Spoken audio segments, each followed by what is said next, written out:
está bloqueada y no encuentro cómo hacerla o cómo activarla.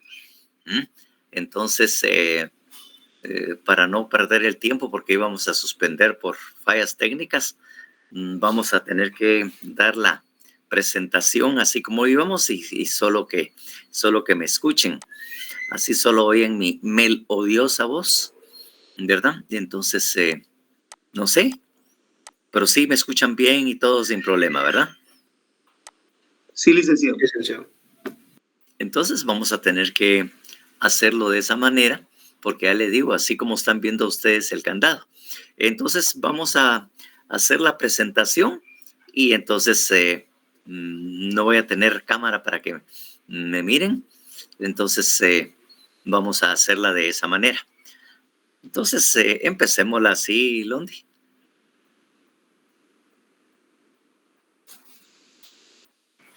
Ahorita, Lick, ahorita lo conectamos.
¿Sí mira la pantalla, Lick? Sí, miro la pantalla. Está como para iniciar. Ya podemos hacerle empezar entonces Ya, ahí con está. el número 1.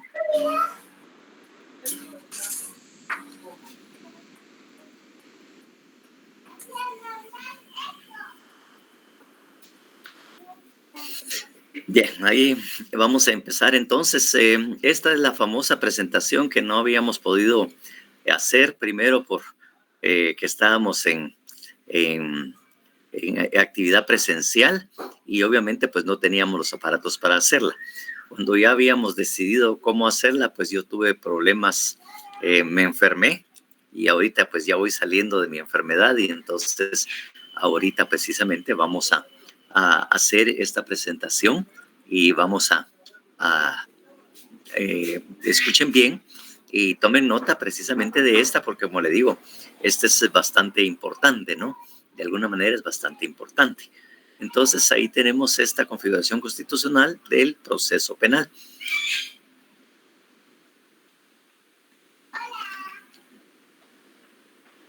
Bueno, en esta, ¿verdad? Como vieran ahí, ¿cómo se llama? Esta presentación, pues me la ayudó a preparar la Unidad de Planificación y Cooperación Nacional e Internacional de ahí la universidad, en una plática que fui a darla precisamente a una conferencia al extranjero, ¿verdad?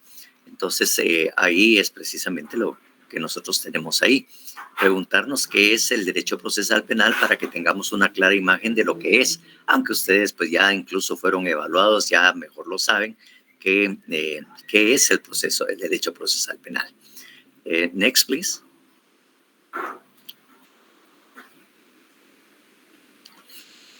Entonces, en primer lugar, tenemos qué es derecho procesal penal. En el derecho procesal penal es el conjunto de normas jurídicas de carácter público que regulan el proceso penal. Eso es lo que podríamos tener como definición. Conjunto de normas jurídicas de carácter público que regulan el proceso penal. Entonces, la siguiente pregunta que tendríamos que hacernos es, ¿qué es el proceso penal? Next, please.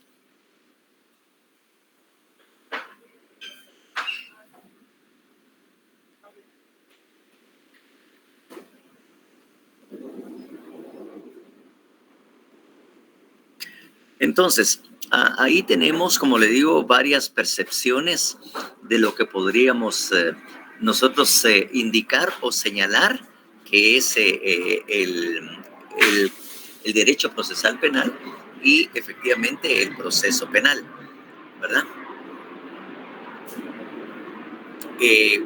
Si lo hablamos desde el punto de vista jurídicamente, ¿verdad? Desde el punto de vista jurídico tenemos ahí que es un conjunto de normas jurídicas, tal y como definimos el derecho procesal penal, conjunto de normas jurídicas de carácter público que regulan el proceso. Eso tendríamos que ver. Pero también, ¿verdad? Tenemos un punto de vista que lo podemos definir desde el punto de vista sociológico, sociológicamente. Entonces, cuando hablamos sociológicamente, es un instrumento para resolver conflictos sociales.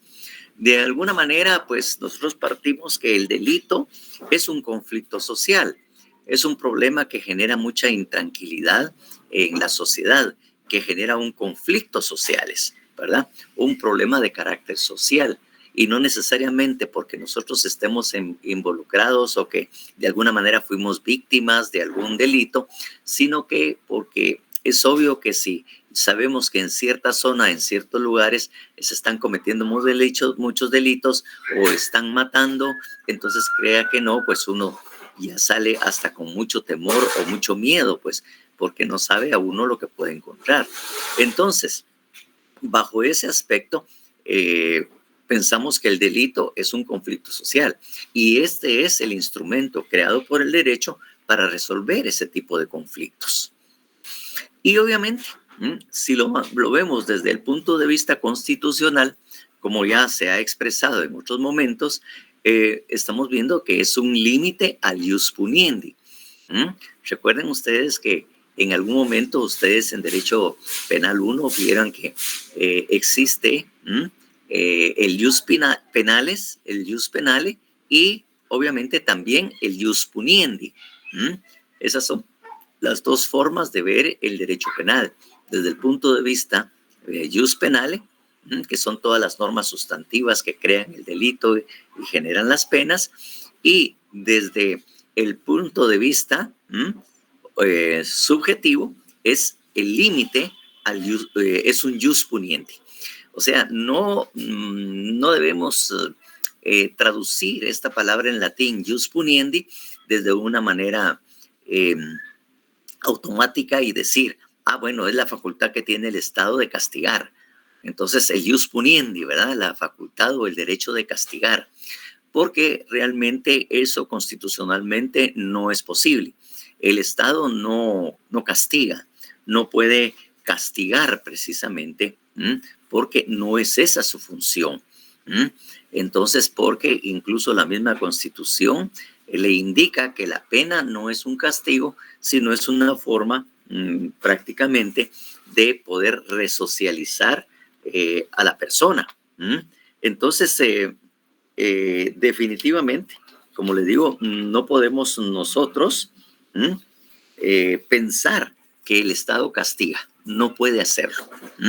De acuerdo a la Constitución, y si ustedes miran el artículo 19 de la Constitución Política de la República de Guatemala, ahí mismo les dice, por ejemplo, el artículo 19, que ustedes lo pueden buscar en su Constitución, indica que el sistema penitenciario debe tender a la readaptación social y a la reeducación de los reclusos y cumplir con el tratamiento de los mismos con las siguientes normas mínimas. Y como ven, esos tres incisos que indican que deben ser tratados como seres humanos, no deben ser discriminados, no podrán infligirse tratos crueles, torturas físicas, morales, psíquicas, coacciones o molestias, trabajos incompatibles y todo lo demás, ¿verdad? Y los derechos que tiene la persona. Y obviamente, también, ¿verdad? Si se violentan esas normas, el Estado tiene obligación de indemnizar a los reos que de alguna manera se les ha violentado en esos tres numerales, ¿verdad? Entonces, ahí mismo lo indica en el artículo 19, pero en ningún momento indica que la pena sea con una fin de sancionar o castigar, sino que es una forma de lograr la rehabilitación, la resocialización o reinserción de las personas que hayan cometido un delito. Por lo tanto, no debemos traducir literalmente y decir jus puniendi es la facultad que tiene el Estado de castigar, porque no la tiene. El Estado sí tiene la facultad de aplicar una pena. El jus puniendi lo podemos traducir como la facultad de poder aplicar las penas establecidas en la ley penal, en el Código Penal. Entonces, eso es lo que tiene la facultad. Entonces, no lo traduzcamos literalmente como creo que a ustedes se lo dieron. A mí también en su momento y hace muchos años también me dijeron que eso era y yo lo creía. Pero ya con los estudios y viendo la Constitución y haciendo análisis, vimos que realmente no puede significar esa facultad. El Estado no tiene facultad de castigar, porque incluso tiene límites para su función o cuál es la función de la pena de acuerdo a la Constitución. Entonces, eso es lo que debemos entender. Next, please.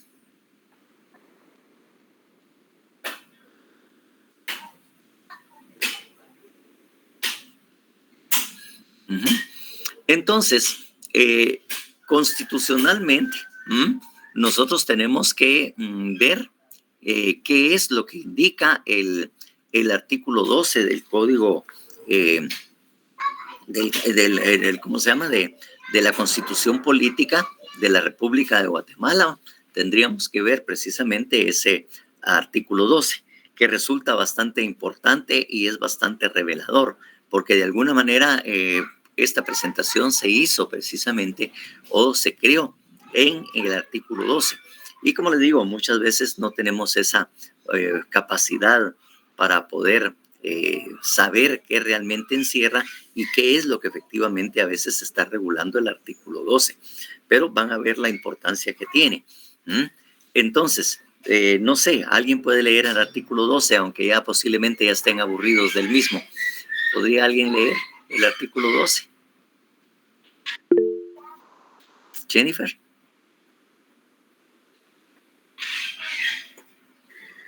Artículo 12. Derecho de defensa.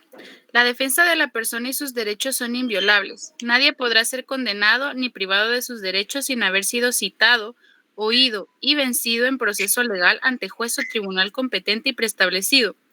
Ninguna persona puede ser juzgada por tribunales especiales o secretos, ni por procedimientos que no estén preestablecidos legalmente. Entonces, como ven, el artículo 12, si nosotros le ponemos atención y si lo interpretamos adecuadamente, nos está diciendo de que toda persona tiene derecho a la defensa, ¿verdad? Y nadie puede ser condenado ni privado de sus derechos sin haber sido citado, oído, vencido. Esas tres palabras que se miran muy sencillas, citado, oído, vencido, van a ver que efectivamente encierra todo el proceso.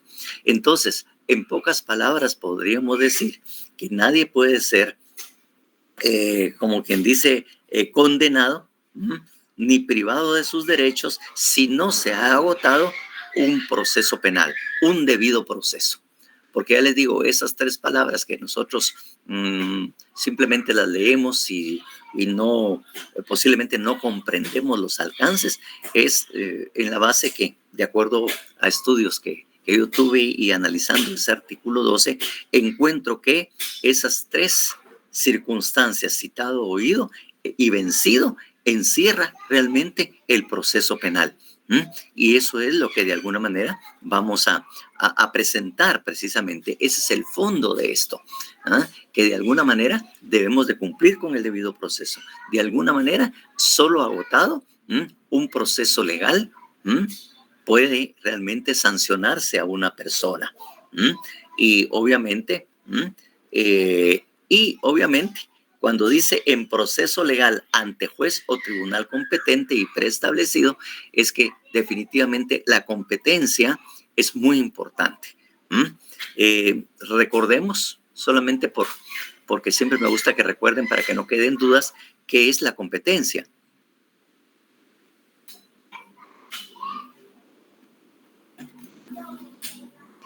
¿Cómo podemos definir la competencia? Algunos autores lo definen como el límite de la jurisdicción. Exactamente, así es. Realmente la competencia es el límite de la jurisdicción. Y si nosotros sabemos qué es la jurisdicción, que es la que precisamente vamos a pensar en este momento, que es la jurisdicción. Es esta potestad o capacidad que tiene el Estado para ejercer justicia, que se le delega al organismo judicial en el artículo 103 constitucional, por cierto. Exactamente. De alguna manera, precisamente, la jurisdicción es la facultad que tienen los órganos jurisdiccionales para resolver los problemas que se sometan a su conocimiento. Entonces, hay un conflicto social y entonces nosotros ese conflicto social lo sometemos a lo que son los órganos jurisdiccionales, aquellos que tienen la facultad. Y dentro de los órganos jurisdiccionales tenemos que buscar aquel que sea competente, que esté facultado para conocer ese problema y ejercer la jurisdicción, porque efectivamente es un límite, porque si hablamos así en generalidades, ¿qué implica o cuáles son los elementos que debe tener la competencia? Entonces, que en estos elementos de la competencia, obviamente, también hay unos que son muy particulares, que solo son inherentes al derecho penal, no a las otras áreas, porque el derecho procesal penal, como dijimos, ya les he dicho, es muy especial, muy específico, ¿no? Y obviamente esa excepción a la regla general del proceso penal hace que tenga algunos elementos que no los tienen los demás. Entonces, ¿cuáles son los elementos de la competencia?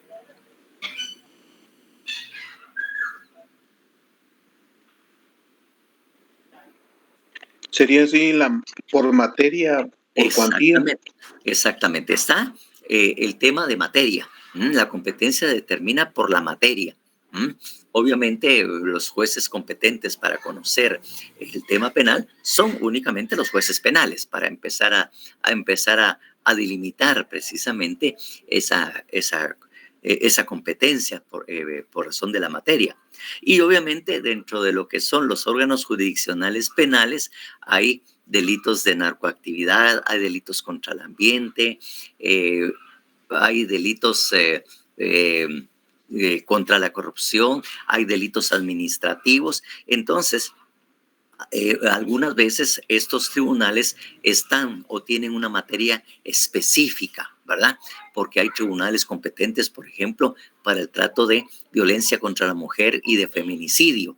Entonces son tribunales muy específicos que solo ellos pueden conocer por esta materia, la violencia contra la mujer, ¿verdad? Usualmente, pues los tribunales son delitos contra la narcoactividad, y delitos, por ejemplo, allí está generalmente juzgado de primera instancia penal, narcoactividad y delitos contra el ambiente. O sea, esas son las competencias que ya está diciendo que conoce este tema. Porque también hay órganos que conocen solo el aspecto tributario. Hay tribunales que solo conocen delitos de naturaleza privada. Entonces, cada quien en lo penal tiene asuntos muy específicos, ¿verdad? Como le digo, hay delitos contra el ambiente y todo. Entonces, por razón de la materia, es precisamente el tema que se tiene que resolver. La jurisdicción privativa, como dice, ¿verdad? Exactamente. Entonces, esto es lo que tiene precisamente por razón de la materia. Alguien me decía por la cuantía. ¿A qué se refiere la cuantía? Por la cantidad o el valor del caso que se está ventilando. Pensemos así fríamente. Por razón de la cuantía. ¿Es aplicable al derecho penal el tema de la cuantía? En mi opinión, Analícenlo. En mi opinión, no, porque en penal solo miramos si cometió o no el tipo penal. La cuantía es más aplicable a civil en la reparación. ¿Están todos de acuerdo con lo que dijo Jafet? Sí. Sí, pues reprogramen o agreguen esto, lo que les voy a decir, a su tema. Realmente nosotros también tenemos cuantía. pero no es por el monto que se esté reclamando, porque en lo civil sí, de tribunales que conocen cuando el reclamo o lo que se reclama son de 50,000 o 60,000 quetzales. No, nosotros la cuantía la medimos por la pena de prisión. Porque, por ejemplo, los juzgados de paz son competentes para conocer en todos los delitos y faltas y los delitos menores de 5 años, hasta 5 años. Entonces, ahí tenemos cuantía, pero es cuantía en razón de la pena o los años de prisión que se le van a aplicar. Eso es lo que precisamente nos determina la competencia. Entonces, como le digo, es muy, muy especial precisamente eso. Jafet. Me pareció interesante esto, Lick. Y en este caso, como por ejemplo en civil hay una tabla que establece la competencia por cuantía, ¿verdad? En este caso, con las penas, en penal, por las penas, también hay una tablita que establezca de tal pena hasta tal pena sería, digamos, sí, juzgado de paz. El mismo Código Procesal Penal, cuando se refiere a la competencia, precisamente señala precisamente esta cuantía. Entonces, eso es precisamente el tema que nos debería preocupar, ¿verdad? Entonces, el concepto, ahorita precisamente estamos tratando de buscar ahí en el Código Procesal Penal lo relativo a la competencia de los órganos. 93. Sí, exactamente. De los órganos, de estos órganos, estamos precisamente tratando de ver, y ahí mirarán precisamente en donde está establecida razón de la competencia, ¿verdad? Entonces, ahí tenemos precisamente que tenemos el juez de paz, en donde está en el artículo 44, que dice: juzgarán las faltas, los delitos contra la seguridad del tránsito y aquellas cuya pena principal sea de multa, conforme al procedimiento específico de juicio por faltas, ¿verdad? El B, tendrán a su cargo el control jurisdiccional de la investigación efectuada por el Ministerio Público de la forma que este código establece respecto a los delitos penados con prisión que no exceda los 5 años. ¿Ya? Entonces, que no exceda los delitos de 5 años, con excepción de los delitos contemplados en la ley contra la narcoactividad. Instruirán también personalmente las diligencias que específicamente les estén señaladas. Entonces, ahí ven precisamente que nosotros también ahí tenemos de alguna manera cuantía. Y obviamente cuando veamos jueces de primera instancia, también de alguna manera, la autoridad, jueces de delitos contra el ambiente y todo, que es lo que ellos estén o que pueden efectivamente de conocer. Los tribunales de sentencia también tiene ese tipo de competencia, porque hay tribunales de sentencia colegiados, o sea, tribunales propiamente dicho, ¿no? Y en cambio hay también jueces de sentencia unipersonales, depende de los delitos y la gravedad del delito. Entonces ahí es entonces definitivamente ahí tenemos también ese tipo de competencia por razón de la cuantía, ¿verdad? Entonces tenemos que eso es. Otra forma, otro límite en cuanto a los delitos, en cuanto a la competencia. ¿De territorio, Lick? ¿Grado o...? Claro, el territorio, perfectamente, ¿verdad? Porque obviamente esa solo se ejerce por razón del territorio, ¿verdad? Obviamente también en la competencia por razón de territorio, por el espacio que está precisamente condicionado, pues, dependiendo del departamento, precisamente porque cada departamento tiene sus juzgados de primera instancia y también tiene sus juzgados de paz. Entonces, ahí también, por razón del territorio. ¿Qué otro? Grado. El grado, perfectamente, que hay juzgados de paz, juzgados de primera instancia, tribunales de sentencia y obviamente están las salas de apelaciones. Ahí está el grado. ¿Qué otro? Turno. Sí, ese es otro específico. Ese sí es específico precisamente para lo penal. Los jueces civiles realmente no tienen turno. Nosotros sí lo tenemos porque los delitos no tienen horario, no tienen horas hábiles de comisión del delito. Los delitos se cometen a cualquier hora, en cualquier día, en cualquier momento. Y obviamente hay jueces de turno, porque los plazos señalados en la Constitución o en el Código Procesal Penal no pueden realmente modificarse. Por lo tanto, para el cumplimiento de los horarios, entonces hay jueces de turno para que por ejemplo, a partir de las 4 de la tarde hasta el día siguiente, son competentes los jueces de turno.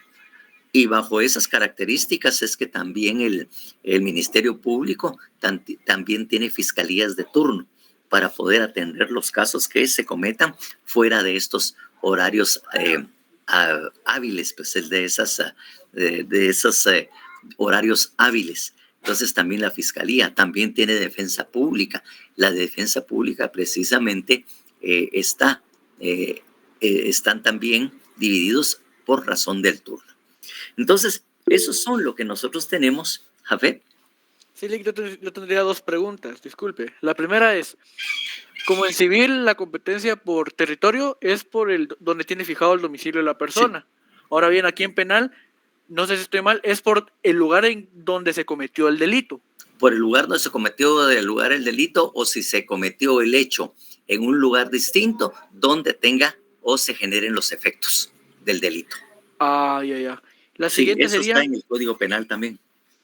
Como yo estaba viendo aquí el artículo 43 del procesal penal, que dice tribunales de sentencia de procesos de mayor riesgo. ¿También se clasifican por riesgo? Es que lo que pasa es que hay, cuando sean delitos cuya pena es así grave, ¿verdad?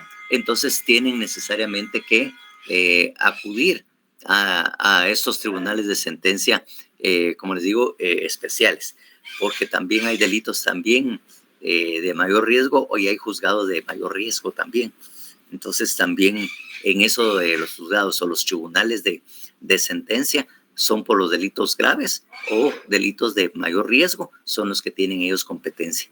Si no puede ejercerse el tribunal de sentencia, puede ser un tribunal unipersonal, el que sea solo un juez, el que tenga a su cargo lo que es el juicio o debate. Gracias, Rick. Vale. Perfecto.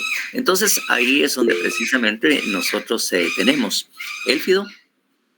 Sí, licenciado, ahora tengo la duda. ¿Y esa clasificación del riesgo, en qué tipo de clasificación de jurisdicción sería? Cuando miramos ahí donde estábamos leyendo, precisamente donde dice artículo 48, jueces y tribunales de sentencia. Entonces, ahí mismo señala, pues, los tribunales de sentencia integrados con 3 jueces de la misma sede judicial conocerán el juicio y pronunciarán su sentencia respectiva en los procesos por delitos contemplados en el artículo 3 del Congreso de la República, ¿verdad? El 2129 del Congreso de la República. Cuando el fiscal general no solicite el traslado de la causa, los jueces que integran el tribunal de sentencia conocerán unipersonalmente de todos los procesos por delitos distintos a los de mayor riesgo y que no sean competencia de un tribunal colegiado. Eso es lo que señala en cuanto a los delitos de mayor riesgo. Y obviamente cuando las penas sean como, por ejemplo, arriba de 5 años a 10, más o menos, que son los de menor riesgo. Pero cuando son ya de 20 para arriba, entonces ya se consideran de mayor riesgo. Gracias, licenciado. Exactamente. Entonces, eso es precisamente, por lo tanto, la competencia. Daniel. Lick, disculpe, ¿y la aceptación de cargos se puede dar en cualquier juzgado y en cualquier cuantía? Exactamente. La aceptación de cargos, el juez que esté conociendo en primera instancia puede exactamente conocer precisamente, ¿verdad? puede conocer precisamente la aceptación de cargos. Licenciado, y cuando la aceptación de cargo, que por decirle la aceptación de cargo, si uno quiere pagar los años, que son los años que uno paga afuera, ¿qué quiere decir porque la aceptación de cargo solo nos va a aceptar como si son delitos leves, por así decirlo, ¿no?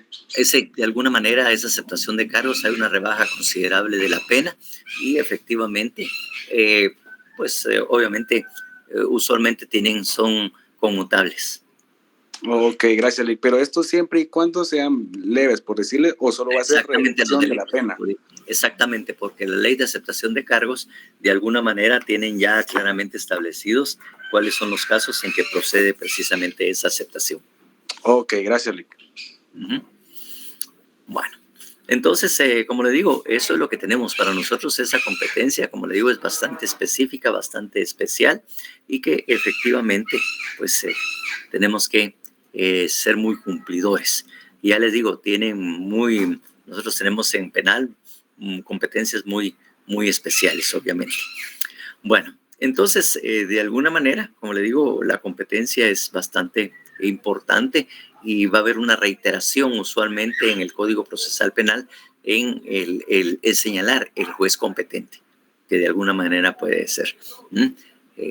Incluso hay casos también, se me olvidaba decirles, que se puede cometer un delito en un departamento, pero por el riesgo, por los problemas o que son delitos bastante graves, puede el Ministerio Público solicitar su traslado para que esto sea juzgado aquí en la ciudad capital. Puede también suceder eso. No hace mucho hubo un caso bastante fuerte, bastante duro allá en Fray Bartolomé de las Casas, y que incluso hicieron allanamientos y todo, y por la gravedad y los hechos y todo lo que se encontraron, el proceso o la causa se trasladó aquí de la ciudad de Guatemala, aun y cuando el delito se había cometido allá en Fray Bartolomé. Entonces se trasladó aquí a Guatemala. Aquí es donde se está conociendo precisamente ese hecho. Entonces, como le digo, cuando hay mayor riesgo y pueden estar en riesgo el Ministerio Público o los abogados o los jueces, entonces usualmente piden su traslado porque aquí hay condiciones de seguridad que posiblemente en el interior de la República no se pueden dar. Entonces, así es como lo tenemos en este caso. Pues bien, en el tema eso de la Constitución, entonces tenemos que ver realmente que es bastante importante. Mire todo lo que hemos platicado hasta este momento y realmente encierra algunos aspectos que son importantes. Next, please.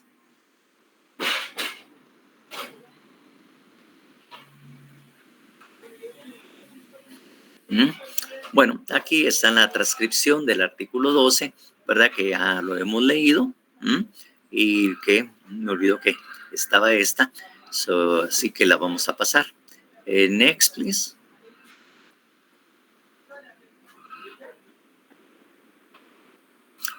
Muy importante en esta parte es ser juzgada por tribunales especiales o secretos, ni por procedimientos que no estén preestablecidos legalmente, ¿verdad?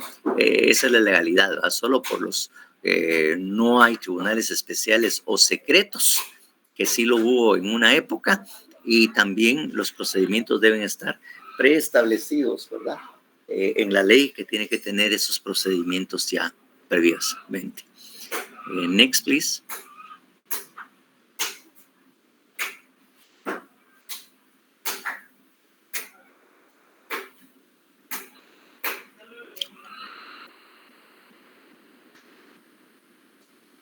Miren, esa es precisamente, el artículo 12 tiene precisamente, ¿verdad?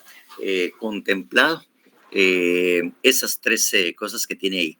El derecho a la defensa, que obviamente es lo que está regulando ese artículo 12. 2, el debido proceso, en que obviamente ahí exige el procedimientos preestablecidos y obviamente también exige haber sido citado, oído y vencido, que de alguna manera vamos a ver cómo efectivamente esas tres palabras que se miran muy sencillas son las que contiene realmente el proceso penal. eso involucra todo el proceso. Disculpen esos ruidos, pero hay un árbol que se estaba inclinando, de la vecindad que se estaba inclinando hacia acá y estaba ya por caer o botar la pared que tenemos la pared que obviamente estaba entre esos dos terrenos, ¿verdad? Entonces ese es el ruido que están oyendo porque están botando las ramas de ese árbol que representaba ya un peligro para mi casa. Bueno, entonces ahí precisamente el debido proceso y la prohibición de ser juzgados precisamente. Recuerden que el debido proceso no es solamente el proceso en su totalidad, sino el debido proceso en cada una de sus audiencias. En cada audiencia tiene un procedimiento específico, dependiendo de la audiencia de qué se trate, y ese debe también exigirse el debido proceso. No el debido proceso así en general para todo el proceso penal, sino también de los procedimientos específicos o especiales que pudiera tener o cada audiencia que se deba llenar. Tiene que tener un proceso, el debido proceso. Y obviamente esto, ¿verdad? Esto de juzgados y tribunales especiales o secretos tenía un señalamiento especial que era para los juzgados especiales que se crearon en tiempo de Ríos Montt. Cuando él ingresó, crearon este tipo de tribunales así secretos para juzgar ciertos delitos y sobre todo aquellos que supuestamente generaban problemas del conflicto armado interno o personas señaladas de estar participando en estas acciones. Entonces, a partir de eso es que se puso mucho énfasis precisamente en eso de tribunales especiales o secretos y que tenían procedimientos también especiales en esos tribunales o en esos juzgados realmente que se dieron en esa época, precisamente la época de Ríos Montt. Next, please.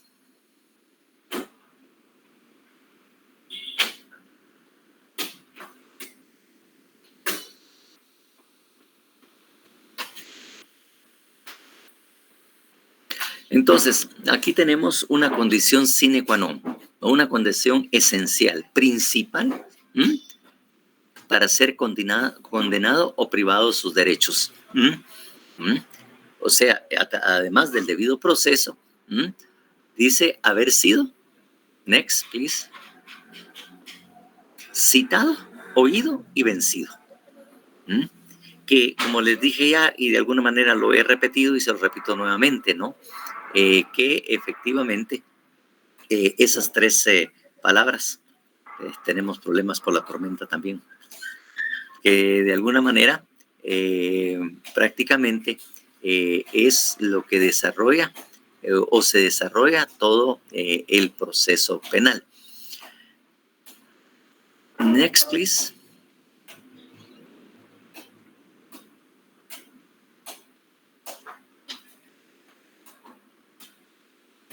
Entonces, lo primero que tenemos acá, por favor, please, not yet. Just have the word citado. Yeah, that's it, please. Entonces, citado, ¿no? Eso es el primer requerimiento precisamente que exige el artículo 12 constitucional, el haber sido citado. Entonces, la primera pregunta es, ¿qué es ser citado? ¿Qué es una citación? ¿Qué vieron ustedes en la teoría general del proceso que quería ser citación o ser citado?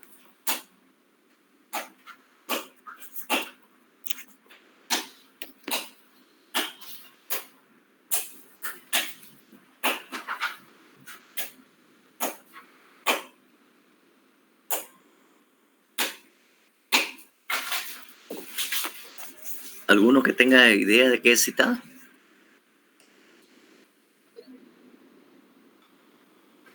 Que le hayan notificado o informado por qué lo están deteniendo o por qué motivo lo quieren procesar. No, ahí aparte es notificar y aparte es citar, porque a usted lo pueden citar para hacerle una notificación, ¿verdad? Jennifer. Sería cuando una persona es formalmente convocada por una autoridad judicial para que comparezca ante el tribunal, Lick. Exactamente. Citado precisamente. Es donde se cumple una de las funciones de la jurisdicción, que tiene 3 elementos, ¿se acuerdan? ¿Cuáles son los elementos de la jurisdicción? El coertio. ¿En qué consiste el coertio?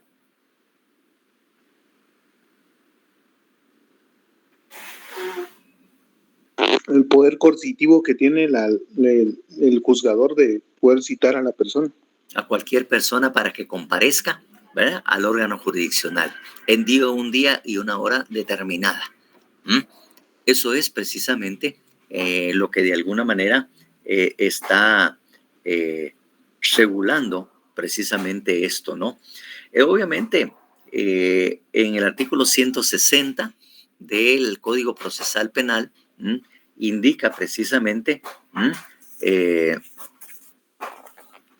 que de alguna manera ahí dice precisamente, o se refiere precisamente a las citaciones, ¿verdad? Artículo 160. El artículo 160 dice: toda decisión jurisdiccional se tendrá por comunicada en el momento de la audiencia oral en que se emite, sin necesidad de acto posterior alguno. Las citaciones y convocatorias a audiencia se podrán realizar de forma más expedita, sea por teléfono, fax, correo electrónico o otro, ¿verdad? Forma que facilite y asegure la realización de una audiencia. Entonces, cuando hablábamos de citado, es precisamente que la persona debe de comparecer, debe presentarse al lugar que el órgano jurisdiccional o el juez de alguna manera le ha ordenado que se presente. Y obviamente esto es importante, que él tiene esa facultad, y obviamente tiene esa facultad de sancionar a la persona que no comparezca cuando ha sido citado. Muy interesante es lo que una condición de carácter constitucional, de carácter constitucional que se le pone a las citaciones. Miren ustedes el artículo 32 de la Constitución Política de la República de Guatemala.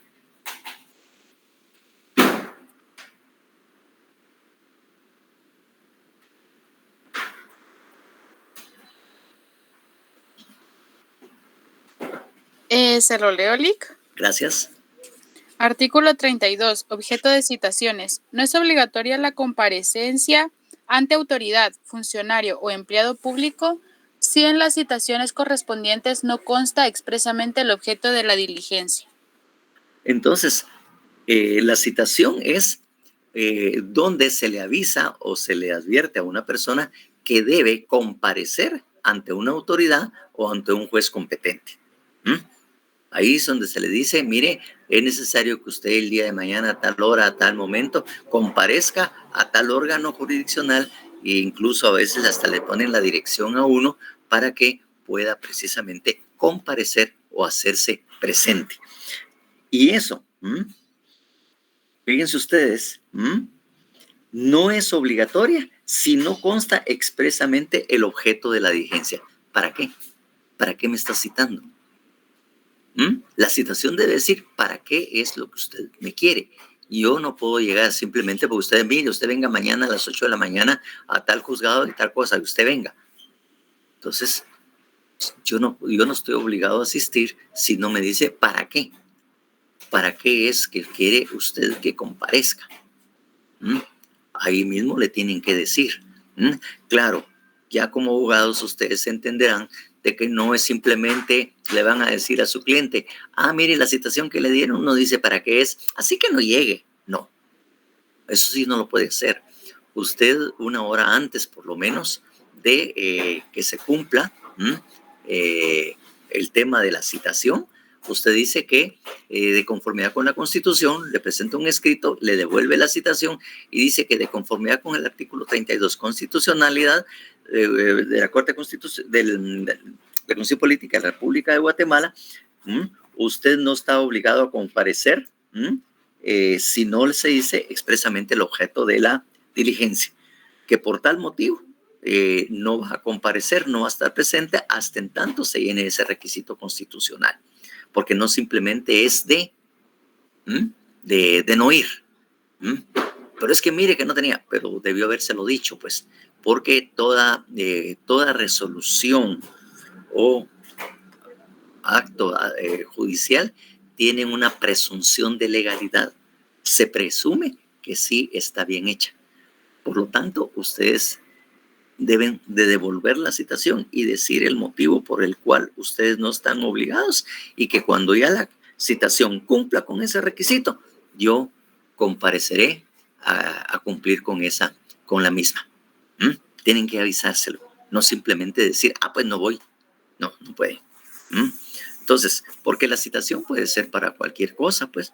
Puede ser para hacerle una notificación, para hacerle un requerimiento, o hacer cualquier cosa. Pero como también puede ser para que comparezcan a una audiencia. Tiene que ser para que de repente comparezcan a una audiencia. Entonces, tiene que decir claramente para qué me quieren. Y que cuando le dicen para qué lo quieren, pues usted ya sabe para qué es y estará debidamente preparado para esa citación. Y mire, esto no es algo así como quien dice, muy técnico, solo en la Constitución aparece ese tipo de cosas. Mire, eso es lo que normalmente nosotros hacemos cuando nos ponemos de acuerdo con alguien, ¿verdad? Imagínense que hay entre compañeros o alguien que ande ahí buscándolos a ustedes, dice, mira, ¿qué te parece si nos miramos el sábado? El sábado, sí, en la tarde, mirémonos. ¿Para qué? ¿Para qué nos vamos a reunir el sábado? Pues vamos a ir al cine, vamos a ir vamos a ir a una fiesta, vamos a ir a un almuerzo. Entonces, ustedes siempre exigen, sea un compañerito o una amiga o entre amigos, siempre averiguan, ¿para qué? ¿Para qué nos vamos a reunir? Mira, juntémonos el sábado. ¿Para qué? ¿Qué vamos a hacer el sábado, pues? Hombre, vamos a ir echándose unos tragos, no sé. Bueno, entonces uno ya se prepara para echarse los tragos. Si es un compañerito, dices que quería que fuéramos al cine, que tomaras un cafecito, una refaccioncita y toda la cuestión, para que ustedes también vayan preparadas para esa actividad. Entonces, es algo muy normal, sin que nosotros conociéramos la Constitución, que esa pregunta la hiciéramos cuando les dijera a alguien que van a reunirse. Están haciendo una cita, pues. Porque las citas también existen entre parejas, pues, entre amigos, ¿verdad? Juntémonos el sábado. Ahí está la comparecencia, ¿va? Estamos solicitando. Bueno, ¿y para qué? Es que vamos a ir con fulano, vamos a echarnos unas chelas allá porque hay buenas bocas y todo. Bueno, está bueno, ¿va? Pues ya sé para lo que voy, pues, y me preparo para ello, ¿verdad? Entonces, eso ténganlo en cuenta, que es muy normal o natural que nosotros sepamos realmente para qué hacer esto. Y no digamos cuando nosotros tenemos precisamente una cita oficial de una autoridad o de un juez. Entonces, ahí es donde más tenemos que saber para qué. Si ustedes ven, en primer lugar, la comunicación que está en el 160 del Código Procesal Penal. Ahí, obviamente, también ahí señalan en el 161 quién es el notificador. Y el otro requisito es lugar del acto. El lugar del acto, ¿verdad? ¿En dónde va a ser esa comparecencia? Por ejemplo, en el 162, ustedes pueden leer, el Ministerio Público, los defensores podrán ser notificados en sus respectivas oficinas o en el tribunal, las restantes partes en el tribunal y excepcionalmente en el lugar señalado por ellas. Entonces, ahí mismo dice en dónde debe ser citado lo relativo al lugar señalado para hacer notificaciones. Entonces, ahí mismo es que lo dice. Entonces, eso es lo que tenemos que saber acerca de esas características de las citaciones. Next, please.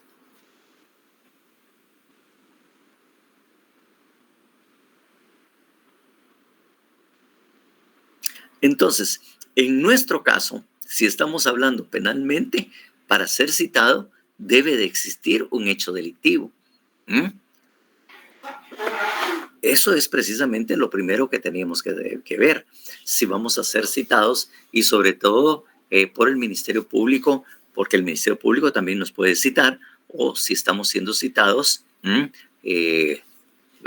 a un juzgado.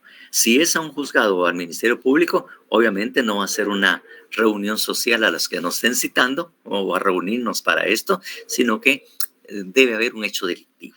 O sea, esa es una condición necesaria para que ustedes puedan ser citados.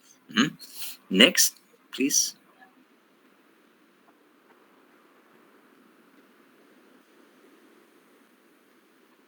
Entonces, tenemos precisamente que debe de existir un hecho delictivo por el cual, ¿verdad? Efectivamente, fuimos citados, ¿verdad? Porque si no hubo un delito, entonces no podemos definitivamente, pues, comparecer, y nos deben decir qué hecho fue el que por el cual nos estén citando, a efecto de que uno llega preparado, porque obviamente a uno lo pueden citar como testigo, puede ser que a ustedes lo estén citando, por ejemplo, como testigo, o porque de alguna manera crean que usted tuvo alguna participación precisamente en ese hecho, pues. Entonces, definitivamente, por eso es que deben ustedes saber. Para que haya un hecho delictivo, también debió haber habido un acto introductorio. Los actos introductorios están regulados a partir del 297 del Código Procesal Penal. Ahí establece cuáles son esos actos introductorios. Entonces, el acto introductorio, de acuerdo al 297, obviamente, también tenemos la prevención policial que tenemos ahí, ¿verdad? Y obviamente también la querella y la prevención policial. Entonces, los actos introductorios que se conocen es una denuncia, de acuerdo al 297. También tenemos, de acuerdo al 302, una querella, que también la tenemos ahí. Y obviamente tenemos también el 304, que es una prevención policial. También a veces se le conoce como un parte policial. También se le conoce como un parte policial, también se le conoce a esa prevención policial. Entonces debió haber un acto introductorio. Obviamente que son actos introductorios, aunque ya vimos pues que es denuncia, prevención policial, querella y prevención policial. Entonces los actos introductorios son medios por los cuales las autoridades competentes por medio del cual las autoridades competentes tienen conocimiento de un hecho delictivo.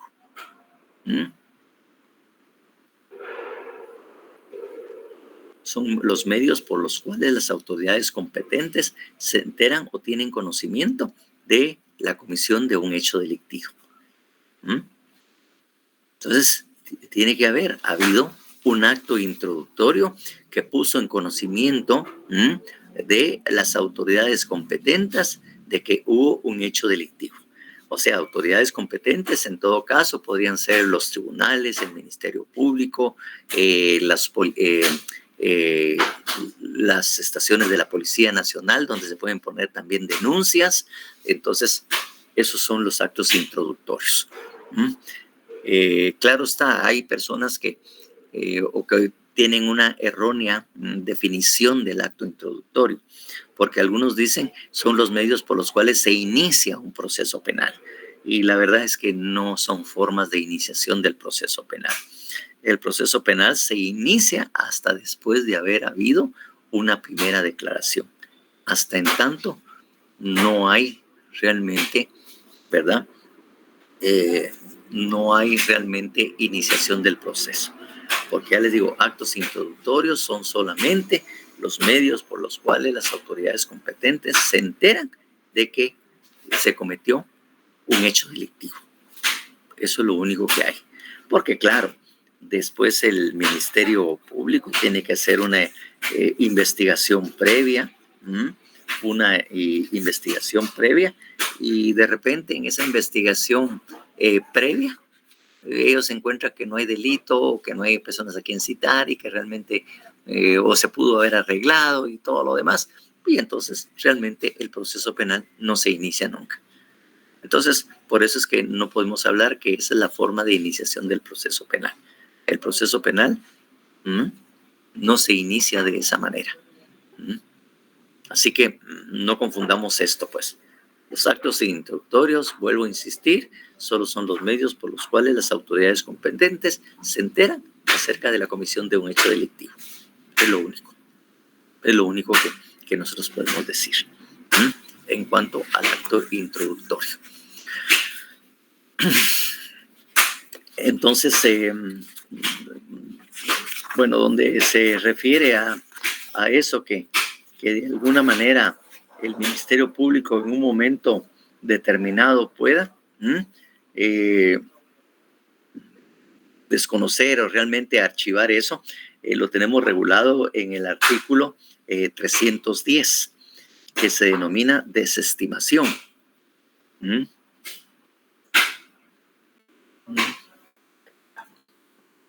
El 310 que dice que ahí se dice, se habla de esto. Y entonces ahí mismo dice, cuando el hecho de la denuncia, querella o prevención policial no sea constitutivo de delito o no se pueda proceder, el fiscal desestimará dentro de los 20 días siguientes de presentarse la misma, comunicando la decisión a la persona denunciante, a la víctima y al agraviado. Ahí es donde ellos dicen, vamos a desestimar. ¿Que el agraviado se puede oponer? Sí, está bien, vamos a ir con un juez y vamos a ver si él entiende los motivos por los cuales nosotros no podemos continuar con la investigación.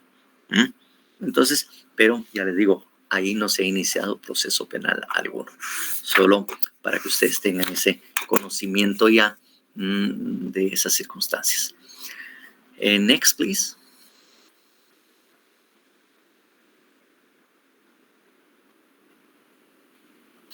Entonces, obviamente, ahí nuevamente citamos el artículo 32 constitucional que yo en avanzada les había dicho que esa citación debe cumplir, ¿verdad?, con ese requisito de carácter constitucional, que es señalar el objeto de la citación. ¿Para qué me está citando? Que ya le digo, lo importante que es para que la Constitución misma se preocupe para establecer esa condición o ese requisito. Imagínense cómo está la cosa, pues, para que la misma Constitución, porque el Código Procesal también lo pudo haber regulado, pero en este caso lo está exigiendo, es una exigencia de carácter constitucional, para que miren la importancia que tiene precisamente la citación, ¿verdad?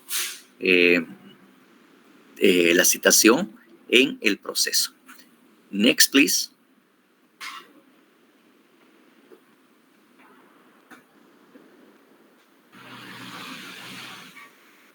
Bueno, otra cosa que es importantísima y que ya de alguna manera se había hecho referencia en el artículo 12 es que la citación debe ser hecha por un juez competente.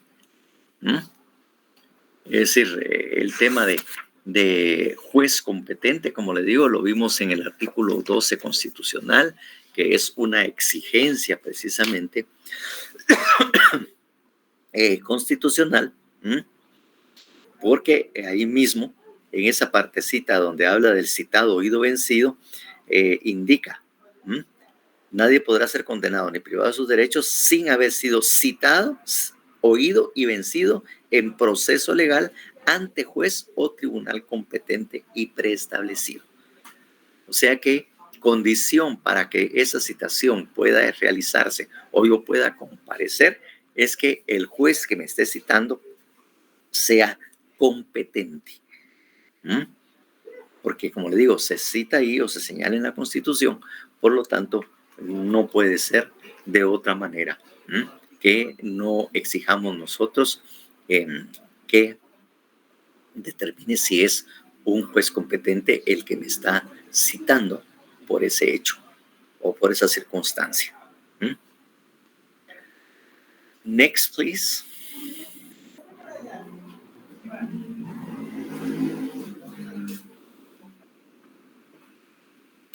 Bien, algo muy importante es que si la persona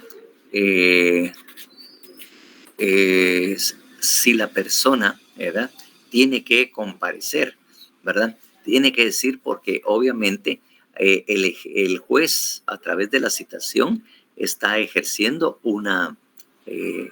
está realizando una de las facultades que le da la jurisdicción. El hecho de ejercer jurisdicción le da esa facultad, como ya hablamos del coertio, ¿verdad? Y obviamente cuando nosotros hablamos de una citación, estamos haciéndolo o lo podemos definir de la forma en que aquí la tengo definida. La citación es una medida de coerción a efecto de hacer comparecer ante juez competente a una persona. Eso es lo que nosotros podemos definir a una citación. Eso es lo que quiere decir. Y hablamos de una medida de coerción. ¿Por qué hacemos énfasis en la medida de coerción? ¿Alguien tiene una idea?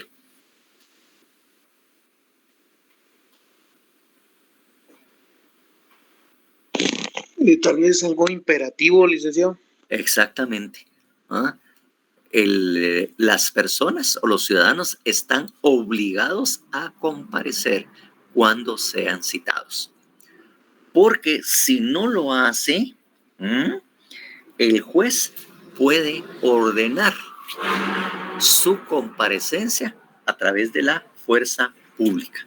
Es decir, si la persona no comparece, el juez puede ordenar a la Policía Nacional Civil que lo busque en lugares que ellos ya tienen conocido para poder estar y hacerlo comparecer por la fuerza.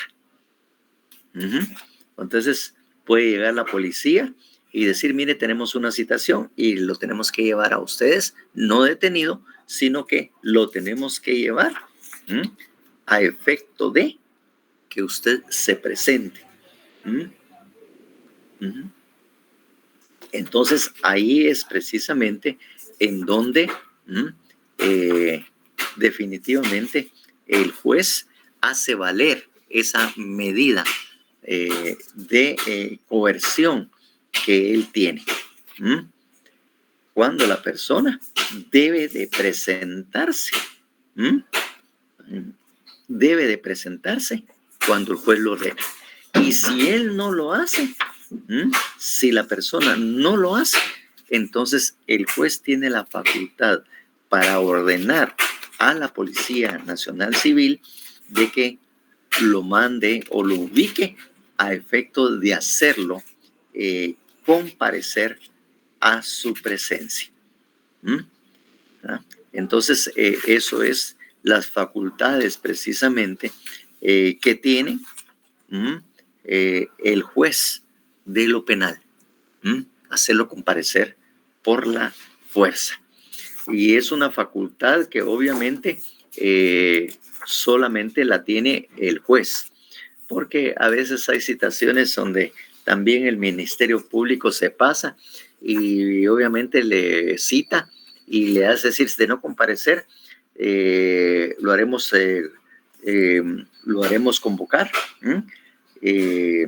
lo haremos comparecer a través de la fuerza pública. No, la verdad es que el Ministerio Público no puede ordenar que la persona sea traída ante el Ministerio Público a través de la fuerza pública. Él tendría que solicitarlo al juez y entonces ya el juez lo ordena. Pero efectivamente el Ministerio Público, como le digo, a veces se pasa,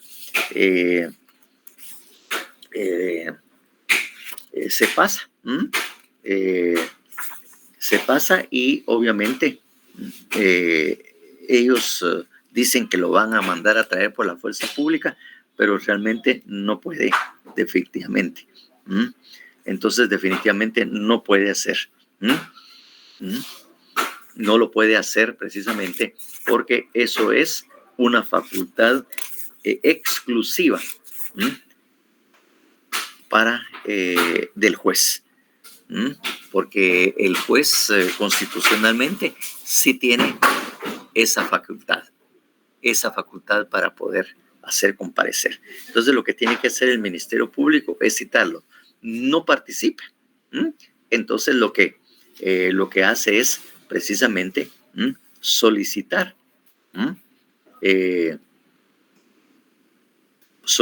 que efectivamente el juez autorice u ordene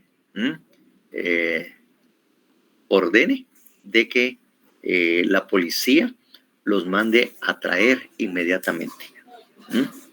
Entonces, eso es algo muy importante que deben de tomar en cuenta ustedes como abogados, precisamente, y que efectivamente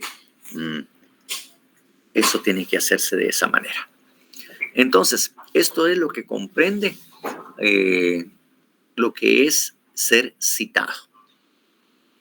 ¿Hay alguna pregunta por el momento? Porque vamos a pasar a la siguiente parte, que es oído.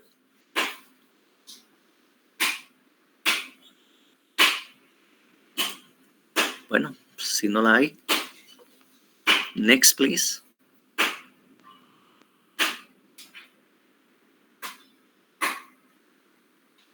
Oído. Bueno, en otras palabras, esto es algo que ya de alguna manera lo habíamos platicado precisamente, y que eso es, el oído es derecho de audiencia, derecho a ser oído. Puede haber un delito, puede ser sindicado, puede haber una denuncia y toda la cuestión, pero siempre la persona debe ser oída. De esto, de alguna manera, ya lo habíamos platicado, incluso hablando del juicio de Jesucristo, en donde también Poncio Pilatos, en el momento oportuno, le dio derecho de audiencia después de oír a todos los testigos de que lo acusan, y todos empezaron a hablar. Entonces, que él después le dio participación a Jesucristo. Le dice, bueno, ¿tú qué tienes que decir al respecto? ¿Ya oíste lo que están diciendo? ¿Qué es lo que tienes que decir? Entonces, es algo que, como les digo, nace no actualmente, sino que nace precisamente desde del sistema acusatorio que se hizo en Grecia y que después lo asumió también Roma. El derecho a ser oído por la persona. En el sistema acusatorio, ese era un derecho que tenía la persona. El derecho. Entonces, y que también, como les dije ya, se llama el derecho de audiencia, que ya también les había contado a ustedes y que habíamos platicado de algo muy particular que pasaba en casa, y que también este tipo de cosas se ventilan sin saber derecho constitucional o sin saber nada de derecho. Nosotros siempre exigimos que nos permitieran hablar, de decir qué fue lo que pasó.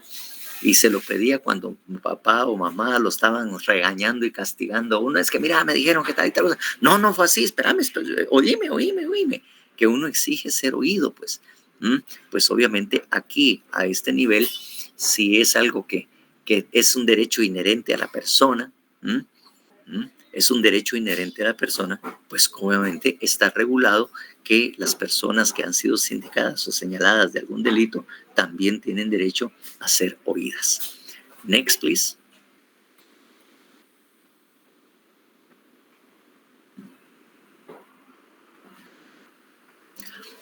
¿Qué es lo que habíamos hablado del derecho de audiencia? Claro, este derecho de audiencia, he de decirles que no solo lo tiene también la persona sindicada o el testigo o algo, eso también lo tiene todas las partes. Entonces, incluso hay un principio en latín, que se denomina, escuchen bien, audi alteram partem. Audi alteram partem. Eso es el principio del derecho de audiencia. El derecho que tienen todas las personas que de alguna manera comparezcan por cualquier motivo al juzgado, a un juez, ante un juez, el derecho de ser escuchados. Pero no solo lo tiene la persona del sindicado, sino también la víctima, el agraviado, también tiene derecho a ser oído. O sea, tiene derecho a ser oído el sindicado, como también en su oportunidad también la tiene la persona que lo está sindicando o el que lo está acusando. Tienen derecho precisamente a ser oídos. De esto me recuerdo de alguna manera, porque incluso hay en un momento también, lo leí en una cuestión de derecho, pero lo hacían así como mero gracioso y a tipo de chiste, que realmente el lobo feroz realmente lo condenaron sin haberle dado su derecho de audiencia o sin siquiera ser oído, porque un hecho o una circunstancia tiene dos puntos de vista, no solo uno. Tiene desde el punto de vista de la persona que se siente agraviada por lo que pasó o por lo que le hicieron, como también lo tiene el otro punto de vista que también tiene derecho a hacerlo, ¿verdad? Que también tiene que ir. O sea, un hecho tiene dos historias diferentes e incluso pueden ser opuestas.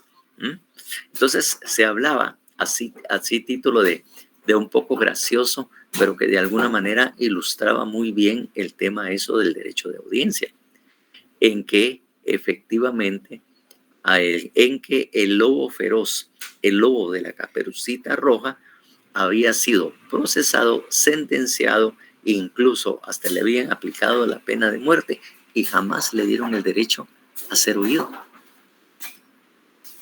Todo lo que se conoce de la historia de la Caperucita Roja y el lobo feroz es lo que la versión o la historia de la Caperucita Roja. Pero jamás se le dio oportunidad al lobo para que expresara qué fue lo que sucedió, qué es lo que él tenía que decir acerca del hecho. No sé, como le digo, suena así divertido, parece chiste y no deja de reírse, pero si ustedes lo ven fríamente, efectivamente, el lobo de alguna manera no tuvo derecho a defenderse, ni explicar qué pasó. Incluso, por ejemplo, los tiburones, al lobo feroz y todo, hasta que incluso o leones así, los acusan de asesinos que mataron y toda la cuestión, pero realmente la versión del león no. Y muchas veces los animales irracionales tienen razones o motivos o justificación por haber matado a alguien. Pero automáticamente lo dicen asesinos y los van a cazar, los van a matar. Incluso es parte de su naturaleza. Incluso muchos animales, así en la selva, son territoriales. Los leones, los lobos y todo tienen su territorio. Y ellos, cuando sienten invadido su territorio, pues atacan, agreden también. Ustedes tienen un perrito, pero ustedes se exceden y le duele, el perro automáticamente responde y los muerde. por lo que ustedes le están haciendo en ese momento y que a él le causa dolor. Pues bueno, eso es algo que precisamente nace de esto, pues, y que les recuerda eso. Audi, alteram, parte. No sé, ¿alguien había levantado la mano?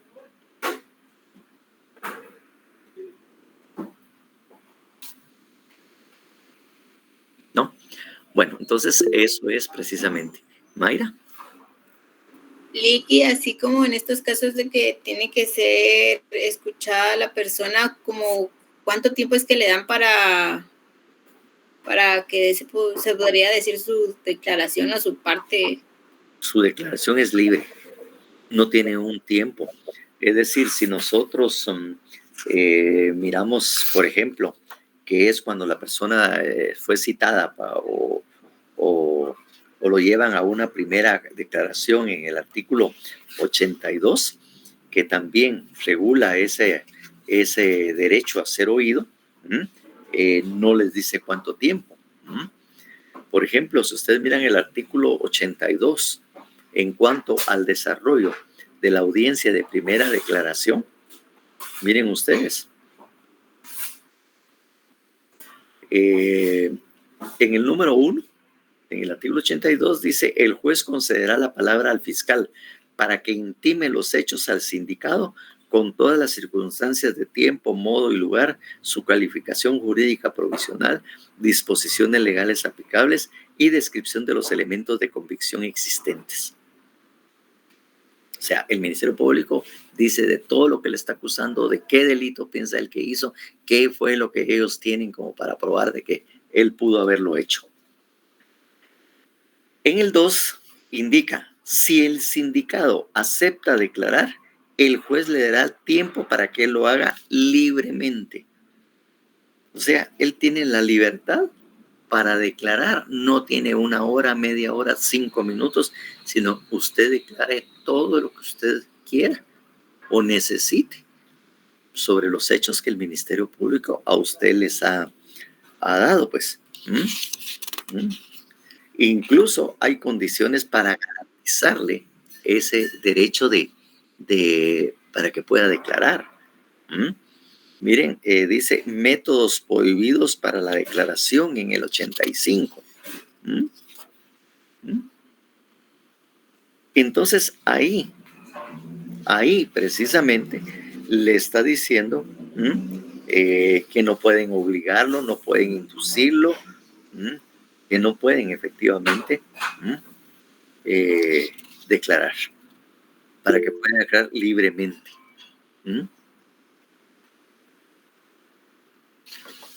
Ve, hasta yo estoy levantando la mano ahí porque no lo tengo muy claro. Bueno, entonces ahí precisamente que... Perdone, licenciado, la interrupción. Solo le comento que ya los de la otra sección ya quieren intentar ingresar ahorita el link que tenemos, entonces por el tiempo. Vale, perfectamente. Vamos a dejarlo ahí, son las 15:47. Muchísimas gracias y vamos a continuar el día jueves con esta presentación. Disculpen que me haya tardado. Gracias, Nick. Buenas tardes. Buenas tardes. Buenas tardes. Buenas tardes, licenciado. Feliz tarde, licenciado. Buenas tardes. Entonces, nos vemos ahí a las 4 de la tarde en la otra sección. Ok. Ok. 4 o'clock in the other class. ¿Aló?